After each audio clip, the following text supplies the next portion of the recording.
look at the moon. Oh, look at the moon. She is shining up there.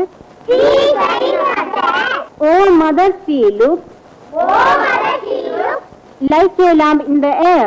Like a lamp in the air. Indulgence is wanted by the headmistress. Oh, mother, she looks. Oh, mother, she looks. Like a lamp in the air. Like a lamp in the air. May I come in, mother? Yes. മോളെ കൂട്ടിക്കൊണ്ട് ചെല്ലാൻ daddy ഡ്രൈവറെ അയച്ചിരിക്കുകയാണ്. Daddy എന്താ വരാന്ന് നമുക്ക് ചേട്ടാ? Daddy അത്യാവശ്യമായിട്ട് ഒരിടത്ത് പോയിരിക്കുകയാണ്. കഴിഞ്ഞ ആഴ്ചയിലും ഡാഡി വന്നില്ലല്ലോ. കഴിഞ്ഞ ആഴ്ച ഡാഡി ടൂറിലായിരുന്നു. ഇപ്പോഴെന്താ വിശേഷിച്ച്? വിശേഷിച്ചൊന്നുമില്ല. ഡാഡിക്കും മമ്മിക്കും മോളെ ഒന്ന് കാണാനാ. മമ്മിക്ക് എങ്ങനെയുണ്ട്? മമ്മിക്ക് ഇപ്പൊ നല്ല കുറവുണ്ട്. ബിന്ദു പോയി വേഗം ഉടുപ്പ് മാറിയിട്ട് വരും. ഉച്ചയ്ക്ക് മുമ്പ് ചെല്ലണമെന്നാ ഡാഡി പറഞ്ഞത്. ഫാദർ, ഞാൻ ഗാർഡനിൽ നിന്ന് 2-3 റോസാപ്പൂ പറിച്ചോട്ടെ? മമ്മിക്ക് പൂക്കള് വലിയ ഇഷ്ടമാ. മോള് വേഗം പോയി റെഡി ആയിട്ട് വരും. ഞാൻ പൂക്കൾ പറിപ്പിച്ച് വെച്ചേക്കാം.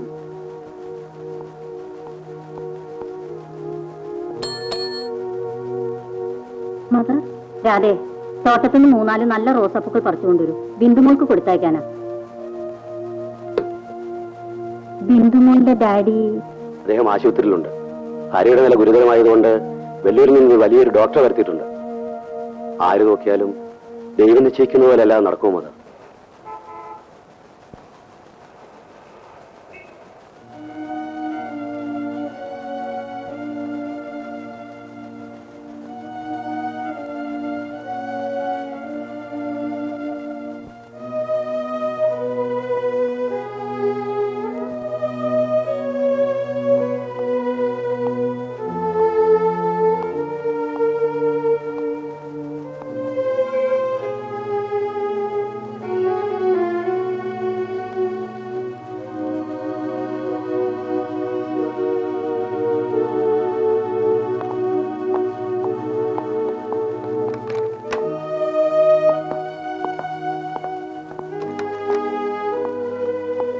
മിസ്റ്റർ മേനോൻ, നിങ്ങളുടെ മിസ്സസിന്റെ അസുഖം ഒരു കോംപ്ലിക്കേറ്റഡ് കേസാണ്. കുട്ടികളാരുമില്ലേ? ഒരു മകളേ ഉള്ളൂ ഡോക്ടർ. അവൾ പുറത്ത് പഠിക്കുകയാണ്. കാലത്തെ കണ്ടീഷൻ കണ്ടപ്പം മോളെ വിളിപ്പിക്കണമെന്ന് ഞാൻ മിസ്റ്റർ മേനോനോട് പറഞ്ഞു. രാവിലെ തന്നെ അവളെ കൊണ്ടുവരാൻ ഞാൻ ആളെ അയച്ചിട്ടുണ്ട്. ഡോക്ടർ, 1 മണിക്കൂർ ഇടവിട്ട് ആ ഇഞ്ചക്ഷൻ കൊടുത്തേക്കും. Will try your best. Yes doctor. Doctor ജോസഫിന്റെ നിർദ്ദേശം അനുസരിച്ചാണ് ഞാൻ ഡോക്ടറെ വെല്ലൂരിൽ നിന്ന് കൊണ്ടുവന്നത്. You are a specialist. Tell me honestly doctor, എന്റെ ഷീല രക്ഷപ്പെടുമോ? മിസ്റ്റർ മേനോൻ, ട്രീറ്റ്മെന്റ് നടത്തേണ്ട ഒരു ഡോക്ടറാണെങ്കിലും ഫലം തരേണ്ടത് ഈശ്വരനാണ്. എന്റെ ഷീല ഒന്നും സംഭവിക്കാതിരിക്കട്ടെ എന്ന് നമുക്ക് പ്രാർത്ഥിക്കാം. ആട്ടെ, എങ്ങനെയാണ് ഈ അസുഖം തുടങ്ങിയത്? ഡോക്ടർ, ഷീല എന്റെ 2ാമത്തെ ഭാര്യയാണ്. ആദ്യത്തെ ഭാര്യ പ്രസവത്തോടുകൂടി മരിച്ചുപോയി. അതിലൊരു കുട്ടിയുണ്ടായിരുന്നു, ശ്രീമോൾ. ശ്രീമോളെ,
good morning sir. Morning sir. Morning morning.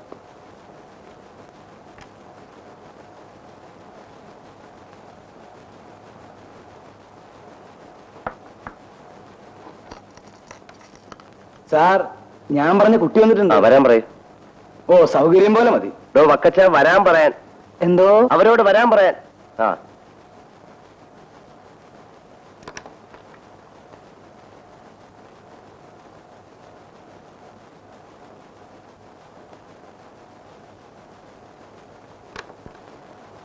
Good morning sir. Good morning. Your name? Sheela. Your degree certificates? Director ഇവിടെ ഡയറക്ടറി ഒന്നും വേണ്ട വക്കച്ച. താൻ പുറത്തു പോ. Sit down.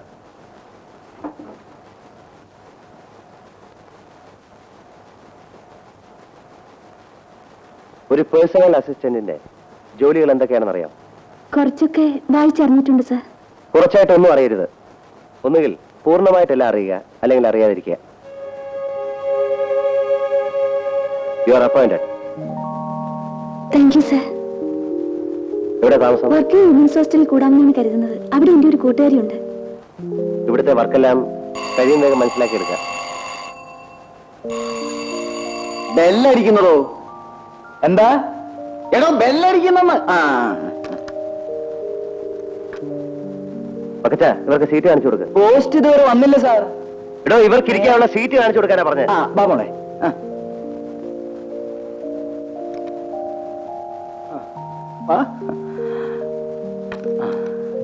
ഇതാണ് മോളുടെ സീറ്റ്. ദൈവം തമ്പുരാനെ മനസ്സിൽ വിചാരിച്ച് അങ്ങോട്ട് ഇരുന്നാട്ടെ. മാഡം മുതലാളിയുടെ പുതിയ പി എ ആണല്ലേ? ഏയ്, പായ്പാട്ടുകാരിയല്ല, എന്റെ നാട്ടുകാരിയാ. ഞാൻ കൊണ്ടുവന്നതാ. എടോ, ചെവി കേൾക്കാൻ വയ്യെങ്കിൽ വല്ല ഇയർഫോൺ വാങ്ങിച്ചു നോക്ക്. ടെലിഫോൺ വാങ്ങി വീട്ടിൽ വെക്കാൻ കഴിവുണ്ടായിരുന്നെങ്കിൽ ഞാൻ ഈ പണിക്ക് വരുമോ? അല്ലേ മോളെ? തന്നോടൊക്കെ സംസാരിക്കുന്നത് ഞങ്ങളെ വേണം തല്ലാൻ. ഇതിനു മുമ്പ് എവിടെ ജോലി ചെയ്തിരുന്നത്? ഞാൻ പഠിക്കുകയായിരുന്നു. ഞാൻ നളിനാക്ഷൻ, ഇവിടുത്തെ ക്ലർക്ക്. എന്ത് സംശയമുണ്ടെങ്കിലും എന്നോട് ചോദിച്ചാൽ മതി, ഞാൻ പറഞ്ഞുതരാം. എനിക്ക് 15 years എക്സ്പീരിയൻസ് ഉണ്ട്. എടോ, താൻ എല്ലാ പെണ്ണുങ്ങളോടും കാണിക്കുന്ന ശൃംഗാരം ഉണ്ടല്ലോ, അത് ഈ പെൺകൊച്ചിനോട് വേണ്ട. ഞാൻ എന്റെ എക്സ്പീരിയൻസ് പറഞ്ഞു കൊടുക്കുകയായിരുന്നു. എന്ത് പീരിയൻസ് ആയാലും ഈ മുറത്തിൽ കയറി കൊത്തന്നാ പറഞ്ഞത്. വേണ്ടെങ്കി വേണ്ട. മോളെ, ഇവനൊക്കെ അത് പറഞ്ഞു തരാം, ഇത് പറഞ്ഞു തരാം എന്ന് പറഞ്ഞു വരും. എന്തിനാണെന്ന് അറിയാമോ? പഞ്ചാര അടിക്കാൻ. ദേ ഇങ്ങോട്ട് നോക്കിയേ. എന്തെങ്കിലും സംശയം ചോദിക്കാനുണ്ടെങ്കിൽ എന്നോട് ചോദിച്ചോളൂ, ഞാൻ പറഞ്ഞുതരാം. ദേ, 2ാം ക്ലാസ്സിൽ 4 കൊല്ലം തോറ്റ പാർട്ടിയാ സംശയം തീർത്തു തരാൻ പോകുന്നു. ചുമ്മാ വല്ല ചെവി കേൾക്കാത്തത്.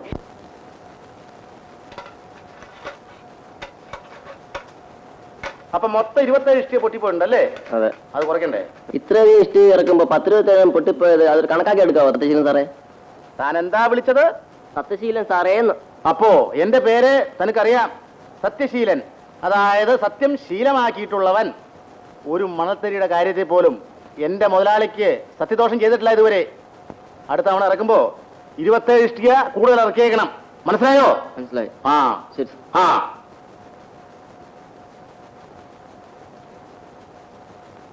അപ്പൊ ഇത് എത്രാമത്തെ ചാക്ക? 8. അപ്പൊ 10-ന് 8. 10 6 ഇട്ടാ മതി. മുതലാളിക്ക് വല്ല സംശയം തോന്നുമോ? കഴിഞ്ഞ തവണ 8 ഇട്ടത്. എന്നാ 7 വീതം ഇട്ടോ. സത്യദോഷം ചെയ്യണ്ട. മിച്ചം വരുന്ന സിമന്റ് രാത്രി ഒരു കട്ടവണ്ടി പിടിച്ച് എന്റെ വീട്ടിലെത്തിച്ചേരെ. അയ്യോ, അത് നീ പേടിക്കണ്ടടാ കുട്ടപ്പ, നിന്നെ ഞാൻ മൈൻഡ് ചെയ്തോളാം. മുതലാളി വരണം.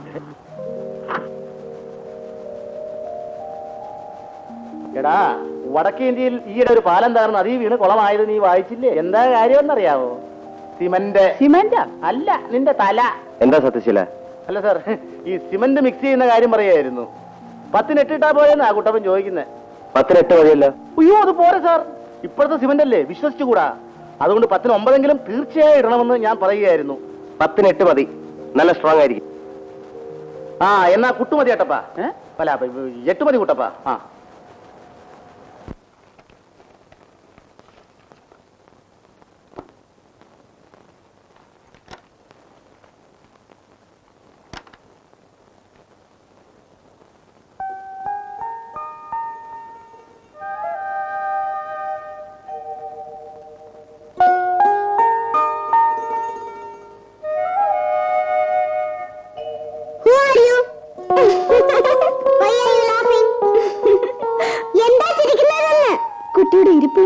ചിരിച്ചുപോയതാ.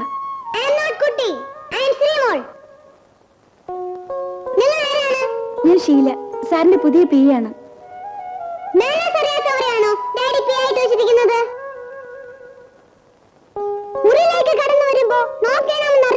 ഞാൻ എം ഡിയുടെ പി ആണ്. എം ഡി ഇല്ലാത്തപ്പോ പിയുടെ പെർമിഷൻ വാങ്ങി വേണം അകത്ത് കയറാൻ. എന്താ മോളെ ബഹളം വെക്കുന്നത്? വിശക്കുന്നുണ്ടാവൂല്ലേ?